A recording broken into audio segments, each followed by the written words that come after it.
Bicara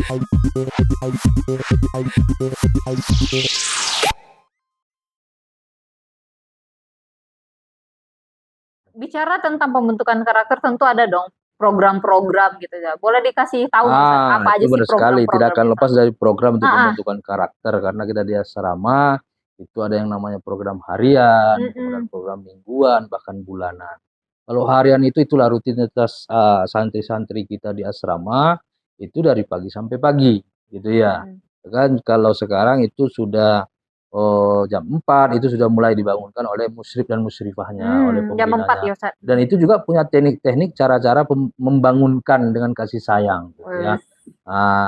Kalau misalkan ada pembina yang agak keras sedikit membangunkan, nah itu nanti kita akan panggil evaluasi, kan gitu. Bagaimana caranya supaya dengan membangunkan itu juga dengan sabar. Nah, dengan sabar mungkin awal-awalnya masuk asrama memang agak sulit, akhirnya nanti sudah jadi kebiasaan gitu ya. Iya, jadi Banyak anak-anak itu tanpa dibangunkan udah bangun sendiri. Nah, jam 4 mereka nanti kita usulkan untuk mandi, kemudian nanti subuh berjamaah. Sudah subuh berjamaah, masuk kepada program kita namanya tilawah jam'i. Oh, tilawah Jadi tilawah jam'i. jam'i mereka membaca Quran itu bersama-sama, yang kita jadwalkan dari juz 1 dulu, terus besok sambung lagi, nanti targetnya adalah mereka akan khatam tilawah, ya kan, dalam targetnya dalam 1 semester itu 2 kali khatam. Wow, Masya Itu Allah. baru tilawahnya, nanti Itu baru tilawah yang dari iya, kegiatan di pagi dari ini, kegiatan Ustaz? di pagi. Jadi mereka itu dibiasakan dengan apa namanya, menyongsong pagi itu dengan membaca Iya. Al-Qur'an. Nah, jadi sudah itu baru nanti masuk kepada sampai waktu suruh awal duha masuk 6:10 atau 6:04, maka kita akan anjurkan kepada anak untuk sholat duha dulu, suruh sholat duha di awal waktu, kemudian sesudah itu baru masuk kepada sarapan, ya kan. Sesudah sarapan nanti mereka akan apel pagi. Dalam apel pagi nanti kita ada lagi pembinaan karakternya di sana. Yang akan tampil itu kan beda-beda. Ada yang kultum, ada yang jadi MC-nya, ada yang penyampaian apa namanya, pengembangan bahasanya. Jadi ini dari anak untuk anak. Oke, Dari anak untuk anak. Iya, iya. Nanti kita akan giliran mereka Apel misalkan pagi di asrama ya, Ustaz? di asrama. Sebelum Sebelum sekolah berangkat ke dimulai? sekolah, sebelum berangkat ke sekolah. Jadi diambil dulu oleh para pembina untuk apel paginya, nanti akan terjadwal dia siapa yang kultum, siapa yang MC. Jadi ini harus benar-benar dipastikan oleh pembina bahwa anak itu tampil. Bahwa anak itu tampil. Karena kelebihan Kauman salah satunya adalah mereka punya jiwa dan keberanian untuk tampil ke depan. Jadi di sini kita asah karakter untuk jadi pemimpin itu udah dimulai dari asrama. Berarti gitu ya. Kauman sangat mensupport untuk pembentukan pemimpin ya? Iya, karakter untuk jadi pemimpin itu udah dimulai sejak dini, gitu kan. Ketika mereka itu masuk ke IPM, Ikatan Pelajar Muhammadiyah, maka ini akan menghandle seluruh susunan acara. Yang akan ngatur ini semuanya adalah IPM. Oh, jadi santri pula yang ngaturnya Ustaz ya, Iya, IPM di ya? bawah IPM ada lagi nanti unit-unit. Wow. Ada yang namanya unit bahasa, itu yang kita namakan SWKLC, Kauman Language Center, ada lagi unit tahfiz, yang namanya MTQ, Markas Tahfiz Quran Harun Al-Ma'ani, ada lagi PIKR, ada lagi KKR, dan lain sebagainya, gitu kan. Jadi mereka ini kita libatkan sesuai dengan bagian masing-masing, job masing-masing, gitu ya, sesuai dengan job masing-masing. Oh, ini misalkan kita ada program di asrama yang hariannya itu untuk tilawah dan program tahfiz. Maka ini akan membantu pembina, yang akan membantu musyrifah itu nanti adalah anak-anak yang masuk ke komunitas tahfiz itu tadi. Dari anak-anak MTQ yang akan kita libatkan untuk menghandle. Seperti kita apa namanya, satu dengan madrasah, dengan sekolah program tasmi, mukhayam Al-Qur'an gitu ya. Jadi program hariannya itu dari apel pagi, nanti kita berangkatkan lagi, sudah apel pagi, mereka akan berangkat ke sekolah. Berangkat ke sekolah, nanti sampai jam 3, kemudian Jam berapa mereka berangkat sekolah itu, Ustaz? Kalau jam 7 mereka sudah berangkat ke sekolah karena jam udah padat ya kegiatan paginya. udah padat dia terus nanti sampai jam 7:30 nanti disambut lagi oleh rekan-rekan kita, oleh guru-guru kita di madrasah. Nanti di madrasah disambung lagi dengan pembinaan karakter lagi. Seperti Senin itu ada upacara benderanya, nanti digilirkan lagi per kelas dan apa namanya, atau bisa jadi nanti per kelas, per Mhm. angkatan untuk jadi petugas upacara. Iya, Kan pembinaan karakter juga betul. sebenarnya. Kemudian, di Selasanya mereka akan nanti, langsung PBM, Mhm. Rabu, mereka akan mengikuti, literasi. Oh, mhm. Literasi dari 7.30 nanti sampai jam 8.10. Mhm. Kamis, nanti baru mereka ada lagi muhadharah madrasah namanya. Mhm. Selain ada muhadharah di asrama, mereka juga muhadharah di, madrasah. Nah, Mmm. ini per kelas lagi, di sini lagi untuk, bisa Tampil ya? mengasah, tampil lagi ke depan. Tampil lagi, oke. Tampil Memang lagi ke depan. menciptakan mubalik mhm. Mubalik, kemudian jiwa pemimpin, itu sudah kita bina dari sekarang. Nanti Jumat, mereka, ada lagi yang namanya, pengajian kemuhamadiahan, Mmm. ya kan. Sabtu nanti ada lagi gabling, bersih-bersih lingkungan, Oh, oke. sesampainya di sekolah baru masuk jam kepada proses belajar mengajar di kelas. Padat ya. Harus dibiasakan. Heeh. Karena kalau seandainya mereka ini generasi muda nih, Mhm. generasi muda kalau kosong itu ya sudahlah. Ya, Ah, nggak jadi ya, Ustaz, ya? nggak jadi Heeh. pemuda dia nanti. Memang harus digembleng terus Karena ya? akan, merusak nantinya kalau seandainya mereka tidak ada kegiatan ya, Mhm. tidak padat dengan Oke. kegiatan, maka nanti hidup di masyarakat pun mereka biasa santai. Oke, Ustaz, kan mereka setelah di sekolah kemudian Mhm. kembali ke asrama lagi menjelang asar ya, Ustaz? Iya, ada yang menjelang asar, nanti ada lagi yang sebagian mereka ikuti program ekskul. Oh, iya.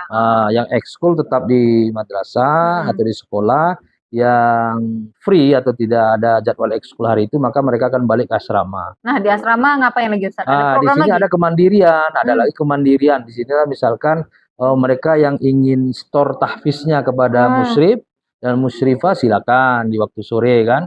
Kemudian, ada lagi mereka yang memanfaatkannya untuk cuci baju sendiri. Mhm. Di sinilah waktunya, cuci baju sendiri karena, kita di Pondok Pesantren Kauman tidak mewajibkan santri untuk laundry. Mmm.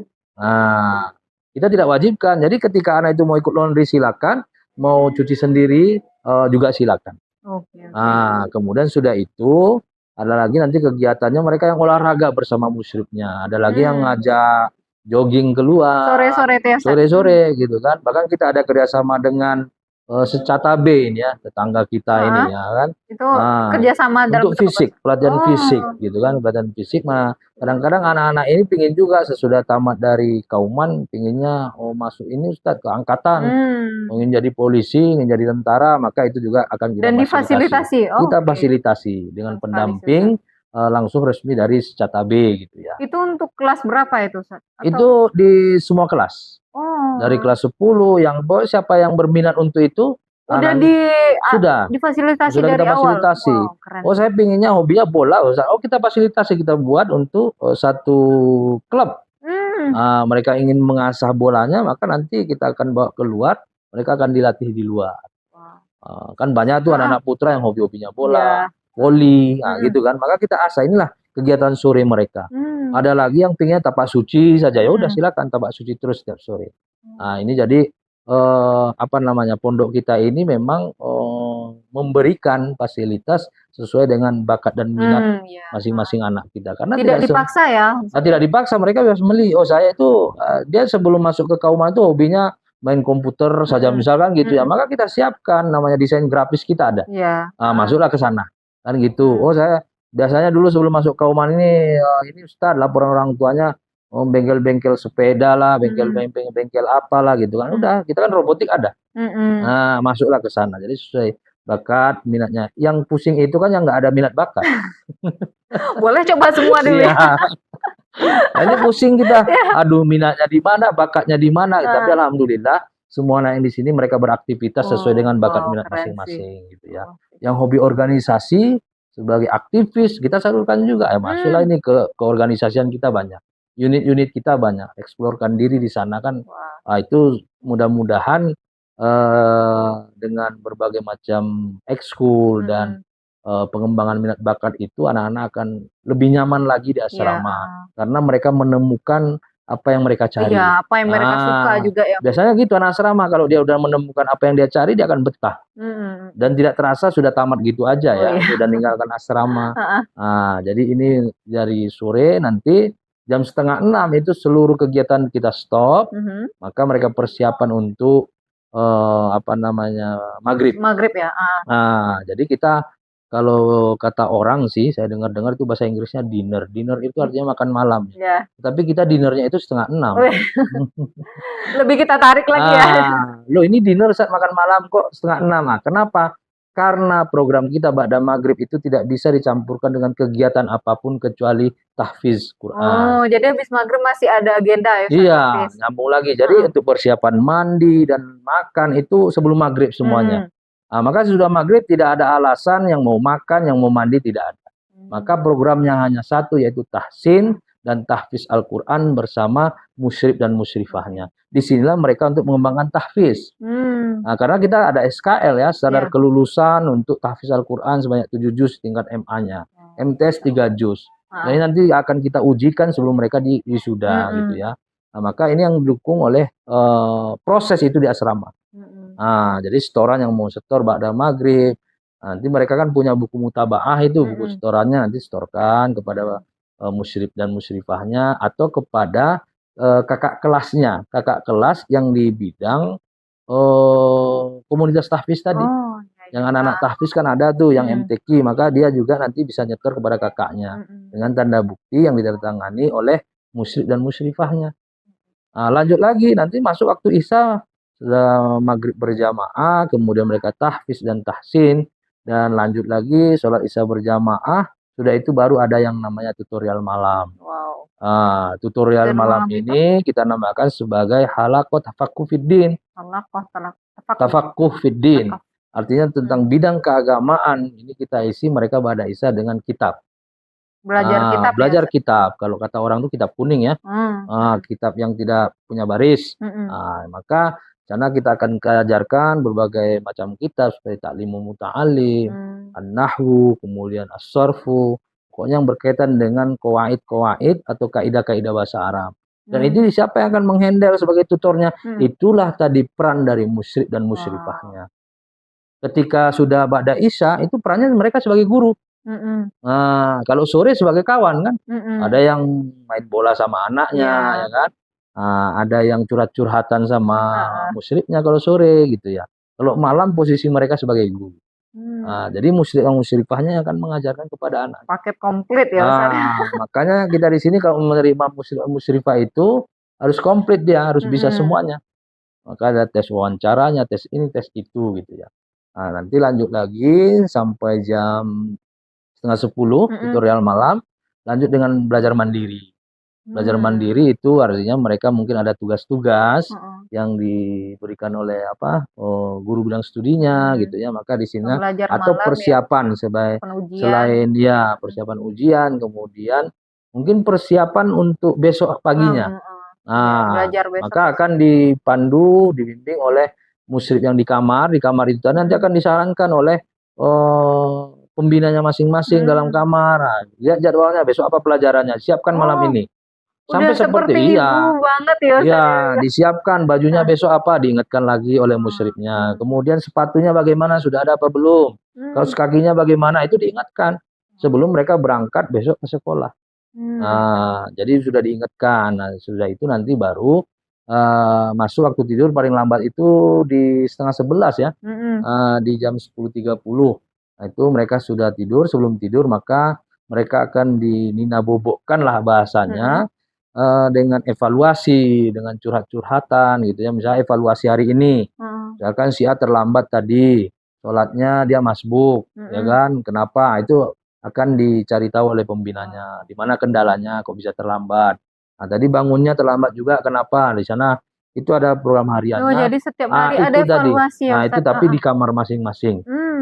Nah, di kamar masing-masing dengan evaluasi sudah itu baru mereka akan mengulang setiap malamnya itu. Itulah dari program kita dengan hadis Mi'ah Bukhari. Oh, hadis Mi'ah Bukhari. Jadi sebelum mereka tidur diulang lagi agak 2 kali atau 3 kali baru tidur. Itu berisi dari sanad sampai matan. Jadi proses itu di asrama, tahfiz itu di asrama, hadis Mi'ah Bukhari bagi MA-nya itu berarti ada 100 hadis yang lengkap dengan sanad dan matannya mereka harus hafal. Kemudian nanti akan diwisudakan. Diwisudakan ini merupakan KS standar kelulusan SKL mereka.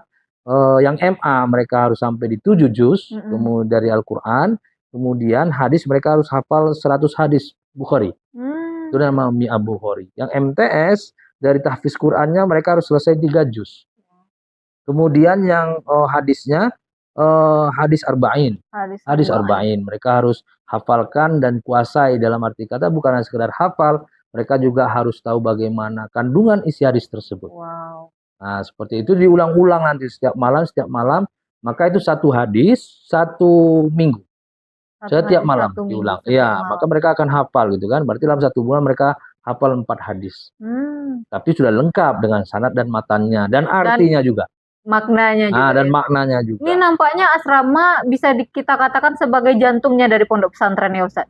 Seperti itulah, kurang lebih seperti itu karena proses. Karena kita sampaikan kepada para muslim dan muslimah ketika asrama itu bagus, maka akan bagus semuanya. Iya. Maka proses belajar itu juga di sekolah akan lancar semuanya. Tapi ketika asrama itu amburadul, ketika asrama itu tidak berjalan sistem yang ada, maka semuanya akan kacau. Oh, iya. Makanya wajar saja itu kalau denyut darahnya itu agak kurang-kurang gitu ya, kurang lancar di asrama, maka akan pengaruh kepada semuanya. Berarti asrama nggak hanya sebagai pembentukan karakter juga ya, Ustaz, dengan ada program-program tadi, tapi juga untuk keilmuannya juga. Oh, benar sekali. Keilmuan tutorial malam tutorial dengan malam, kitab. keilmuan, Kemudian kitabnya. hadis dan tahfiz. Iya, tahfiznya juga di Keren sana. Itu banget sih. prosesnya di asrama semuanya gitu ya. Nanti sampai malam, nanti kita ulangi lagi. Subuh diulang sampai malam. Subuh diulang lagi, Ustaz? Diulang lagi, bangunkan lagi. Itu yang namanya program harian. Itu yang namanya yaumiyah.